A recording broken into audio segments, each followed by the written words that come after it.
Hello everyone and welcome to another episode of Cosplay Gourmet. I'm Claire and today it's me, Mario.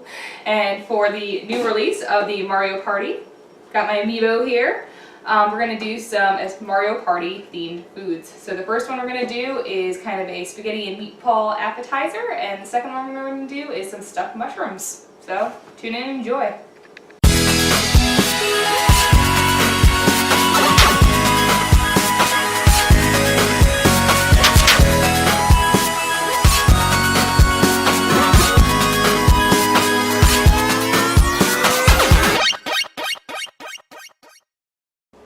So we're going to start today with making my meatball recipe.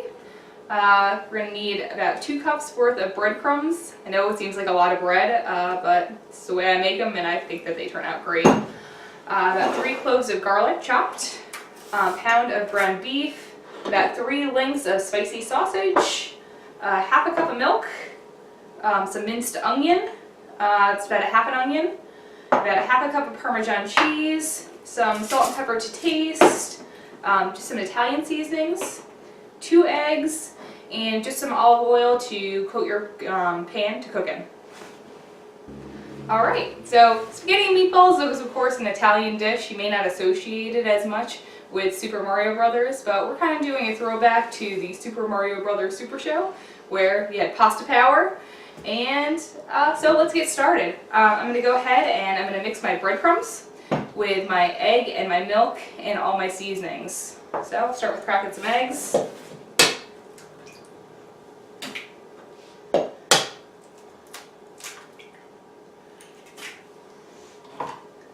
Throw in my milk. Now you don't want this to be too saturated. You just want everything to get moist in there. I'm going to add my garlic. Love garlic. And my minced onion. My Parmesan cheese. For your Italian seasonings, I normally do a few decent shakes. Probably equates to about a tablespoon and a half, 2 tablespoons. Salt.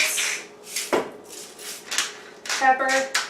Kind of a nice thing you can do with meatballs, since you are making individual groups, is that if you really wanted to, test your mixture, you can just make an individual meatball and fry it up thoroughly, just to make sure that it's to your liking, instead of making a whole batch and then deciding, you feel differently about them. So I'm going to mix up my breadcrumbs, and then I normally let them sit for at least 15-20 minutes just to let all those flavors kind of saturate together before I mix in my meat.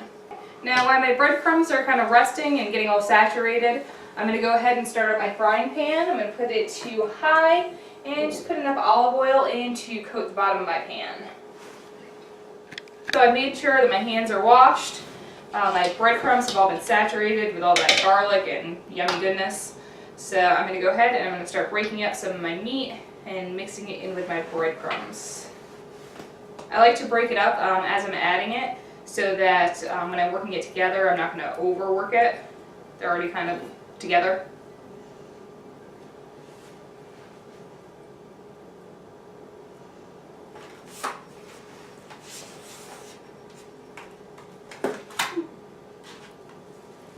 My mixture is all combined and looking pretty delicious. And so now I'm just going to roll my meatballs.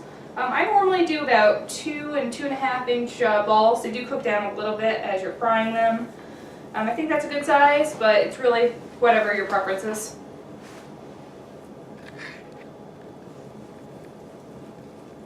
Okay, my meatballs have all been formed. By that size I did, I made about 20 meatballs. So now I'm just going to take these over and put them in my hot oil.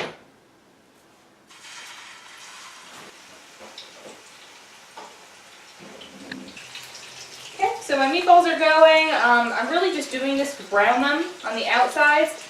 And once they're all browned, I'm going to convert them over to my cookie sheet and bake them in the oven for probably about 15 minutes on 350. Alright, so my meatballs are nice and brown, so I'm going to start converting them over to my cookie sheet. I'm using a slotted spoon to hopefully get some of the grease off so they aren't quite as bad for you. My meatballs are all set, so I'm going to take them out of the oven and let them rest. They look pretty damn tasty. So they're going to sit over here now. Okay. Meanwhile, I'm going to start making my pasta. Today we're going to be making a spinach pasta, consistency of spaghetti.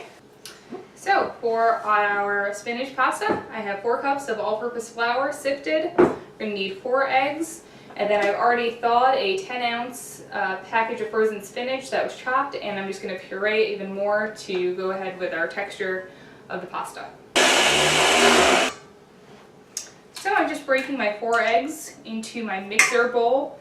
It's good to mix the eggs in first in case you get any shells. You can scoop them out. You don't have to worry about corrupting the flour or anything else. So I'm going to mix all my ingredients on low, probably down to 2, for about 30 seconds or until everything's combined. My ingredients have all kind of combined into a ball, so I'm going to use my dough hook and continue mixing it for about a minute or 2. So my dough has formed into a pretty nice ball here. You want it to be not sticky, but kind of pliable, but pretty firm. It's kind of what you're looking for. So now I'm just going to knead it with my hands a bit before I run it through my pasta cutter. Okay, once I'm done hand kneading this, I'm going to want to divide it into about 8 nice chunks, so it'll be easier to feed it through the pasta cutter. I have my pasta all separated into eighths, and I've already begun rolling it through my pasta roller. So what you're going to do here is just take your chunks of pasta, put your mixer on about 2, and then put it on your thickest width to start working it through, and then we're going to fold it in half and then work it through until it's the thickness of the roller, and it's a nice sheet. And then we're going to leave it there until the next step, which is when we're going to start making it thinner and thinner, and then finally cutting it into our spaghetti. So here's pasta mixer 2, and I'm just going to feed it in, catch it at the bottom, and then this, I'm just going to fold it in half again for the first time.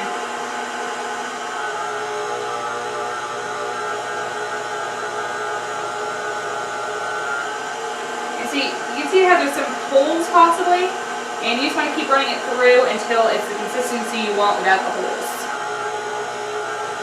And this is all just kind of part of the kneading process. That's okay, I'm going to do it one more time now. Lovely. Okay, so now it's a nice consistency. I'm just going to sprinkle a little flour on it, and then move on to my next sheet. I have all my sheets of dough, nice and flat and floured. So now I'm just going to go through the different settings. So these are all rolled on setting 1, which is the thickest. So then we're going to move it to setting 2 and thin it out a little bit, and then setting 3 and thin it out a little bit more. Probably all the way up to 4, which is a nice consistency for a spaghetti. So, okay, so then I just rolled it through 2. You can tell it's a lot longer. And once you're getting to the 2 and 3 settings, you do not refold. So I'm going to lay this out here and then continue rolling these pieces through, all on the 2 setting, and then I'll move on to the 3. I ran everything through the 2nd setting, and so now it's time to adjust this to the 3rd setting, which is as easy as turning that knob, making sure it's locked in. So on to setting 3. So all my sheets have been rolled out to the proper thickness, and now I've changed out my cutter into my spaghetti slicer. I don't know the proper terms for this thing, but we'll make it work. And so I'm going to set this up to 2, and let's see how our spaghetti turns out.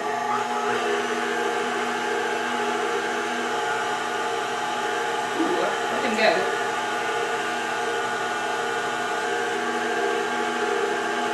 So I'm going to continue to cut my sheets into the spaghetti.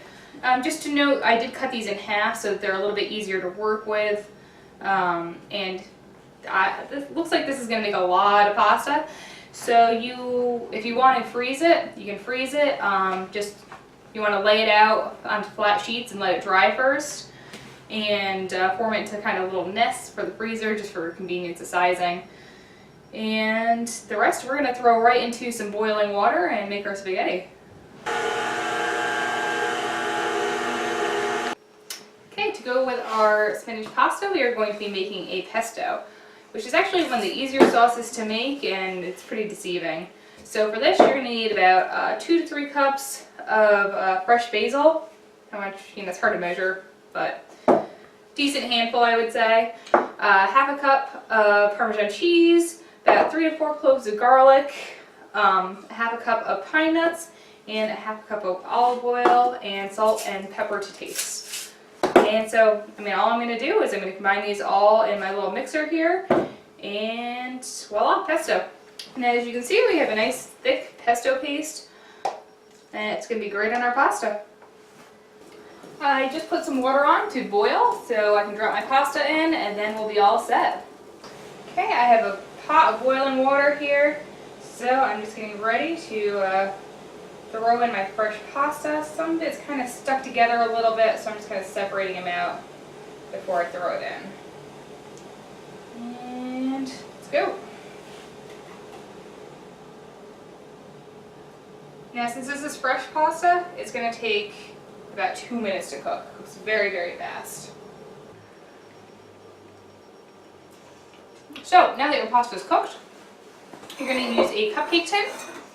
And I just greased it a little bit with olive oil or cooking spray, doesn't really matter. And again, I'm going to use my hands for this just because it's going to be easier. And you want to just take some pasta, it's going to be hot, and just kind of swirl it into your cupcake tin.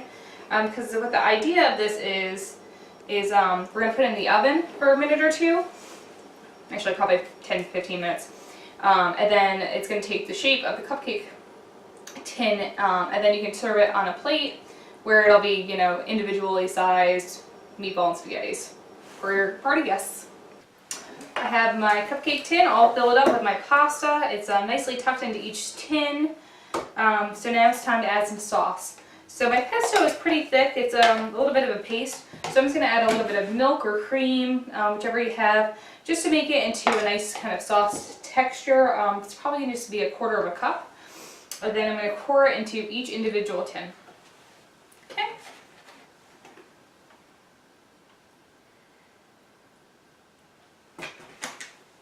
So not too much. And I'm going to mix it in. And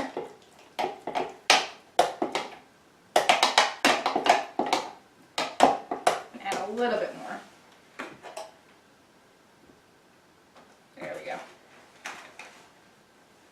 Okay. And then I'm just going to spoon fill each of these cups so it has a nice bit of pesto in it. So now we really have it going. Not only are we doing spaghetti meatballs, but we're also trying to make them look a little bit like piranha plants. So we have our green base with our spinach pasta and the pesto mixed in. And then on top we took our meatballs and we cut little slivers in the top of them, and also saturated them in a little bit of tomato sauce just to get that red appeal. And now I'm just going to sprinkle a little bit of mozzarella on the top of each one. And now I have the oven preheating to 350. And then we're just going to bake them until the cheese is melted. And then we have these delicious little treats for our guests to enjoy. So now we really have it going.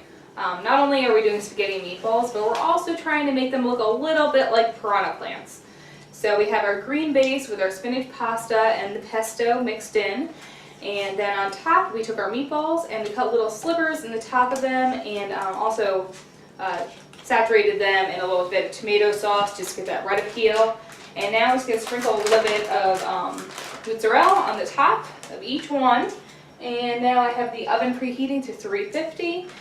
And then we're just going to bake them until the cheese is melted. And then we have these delicious little treats for our guests to enjoy. Well, we are all done here. We have our delicious little individual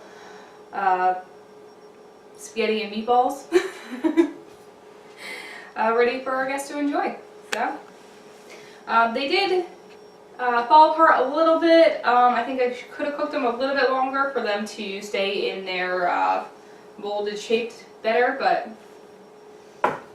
so we are on to making our stuffed mushrooms. I'm not a huge mushroom fan, so I'm making a half batch. To start, you're going to need your 6 mushrooms. It would typically have been 12, but we did cut this recipe in half.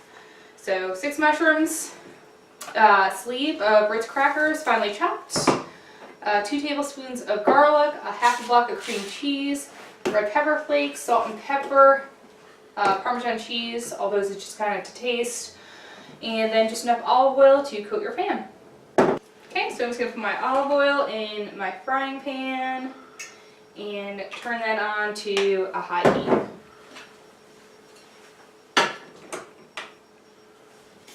So next I'm going to take my stems off of my mushrooms, just gently without breaking the mushroom, and then we're going to chop them up and saute it with the garlic. Okay, I'm adding my mushrooms, and I'm just going to saute these until the mushrooms are cooked through nice and soft.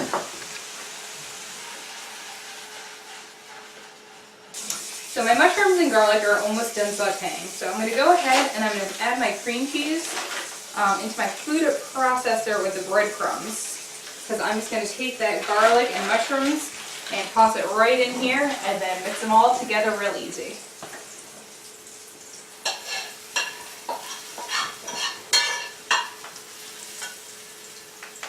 Smells good.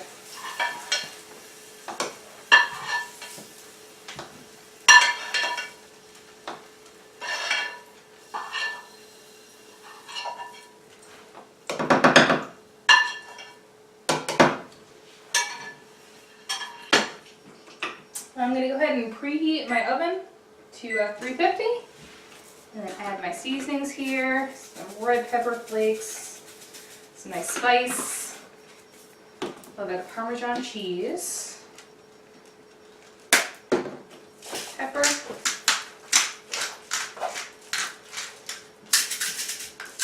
salt, and then cat.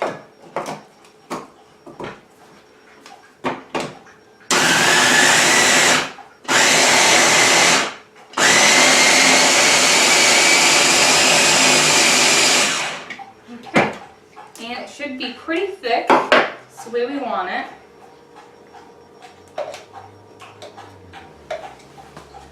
And then I'm just going to spoon it onto the mushrooms. So my mushrooms are filled. They're pretty nice and overflowing. I'm going to sprinkle a little bit of Parmesan cheese on top.